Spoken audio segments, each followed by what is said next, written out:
अस्सलाम वालेकुम रहमतुल्लाहि व बरकातुहू। आप तमाम नाजरीन को एमटी न्यूज़ इंडिया में खुश आमदेद। मैं आपके साथ आपका मेज़बान साहिब कासमी। नाजरीन इकराम, राजस्थान के उदयपुर शहर में कन्हैयालाल नामी दर्जी की निर्मम हत्या हुई, जिसको लेकर के सियासी हलकों से लेकर के समाजी हलकों तक लगातार तमाम ही लोगों ने उसके खिलाफ आवाज उठाई। मिली तंजीमों के रहनुमाओं की जानिब से भी उसकी आलोचना की गई, उसकी मजम्मत की गई, जो यकीनन करनी चाहिए, क्योंकि कोई भी मजहब अपने मानने वाले को इस तरह बेरहमी से किसी शख्स के कत्ल करने की इजाजत नहीं देता जिस तरह से कन्हैयालाल का कत्ल हुआ है। कोई भी मजहब, कोई भी धर्म अपने मानने वाले को ये इजाजत नहीं देता कि कानून को हाथ में लेकर के किसी भी शख्स की बेरहमी से हत्या कर दी जावे। लेकिन अफसोस उस वक्त होता है कि जब एक तरफ कन्हैयालाल नामी दर्जी का मर्डर होता है तो सियासी हलकों से लेकर समाजी हलकों तक मिली तंजीमों के रहनुमाओं की जानिब से पूरी तरीके से पुरजोर तरीके से आवाज उठाई जाती है। और एक दो दिन के बाद ही जब किसी मुस्लिम शख्स को तशद्दुद का निशाना बनाया जाता है तो फिर किसी की जानिब से कोई आवाज नहीं उठती है। न सियासी हलकों से आवाज उठाई जाती है, न समाजी हलकों से आवाज उठाई जाती है, और न ही किसी मिली तंजीम के रहनुमाओं की जानिब से उसकी आलोचना की जाती है।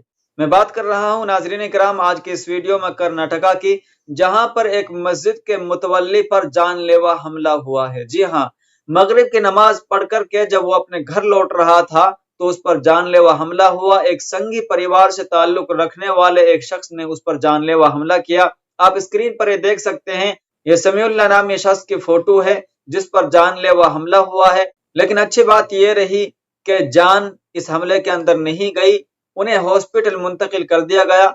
हॉस्पिटल में जब उनकी तबीयत में कुछ सुधार आया तो उनसे पूछा गया कि कौन था, क्यों हमला हुआ, तो उन्होंने बताया कि जिस शख्स ने मुझ पर हमला हुआ है उसका ताल्लुक संघी परिवार से है। जब मैं मस्जिद से मगरिब की नमाज पढ़कर घर लौट रहा था तो इसी दरमियान चाकुओं से मुझ पर हमला किया गया है। इसकी अभी सही मालूमात हम तक ये नहीं पहुंच पाई है कि आखिर इस हमला करने की वजह क्या है, यह अभी तक साफ नहीं हो सका है। आपसी रंजिश की वजह से इन पर हमला हुआ है या फिर जिस तरह से सोशल मीडिया पर नफरत फैलाई जा रही है, जिस तरह से गोदी मीडिया के जरिए पिछले कुछ सालों से नफरत भरी गई है, उससे मुतासिर होकर के इन्होंने हमला किया है, यह अभी तक साफ नहीं हो सका है। जैसे ही इसके मुतालिक कोई अपडेट आती है वो भी आप तक पहुंचाने की कोशिश करेंगे, लेकिन अब इसके खिलाफ कोई शख्स आवाज नहीं उठाएगा, कोई सियासी शख्स आवाज नहीं उठाएगा, किसी भी मिली तंजीम के रहनुमा के जानिब से कोई आवाज नहीं उठाई जाएगी।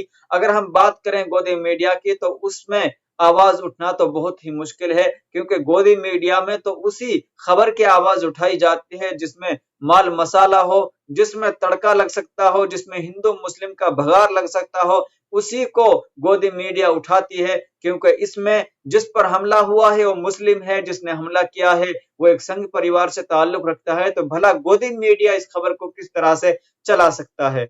तो बहरहाल नाजरीन इकराम, कहने का मकसद आज की इस वीडियो में सिर्फ इतना है कि भारत के अंदर एक तरफ जब कन्हैया पर हमला होता है तो पूरे मुल्क के अंदर बवाल होता है, तमाम लोगों की जानिब से आवाज उठाई जाती है, उसकी आलोचना की जाती है, उसकी निंदा की जाती है।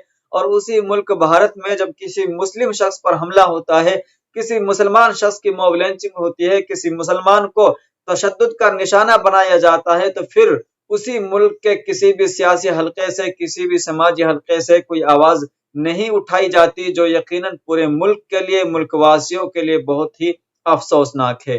तो नाज़रीन किराम, अभी तक के लिए सिर्फ इतना ही, फिर लेकर हाजिर होंगे कोई नए अपडेट।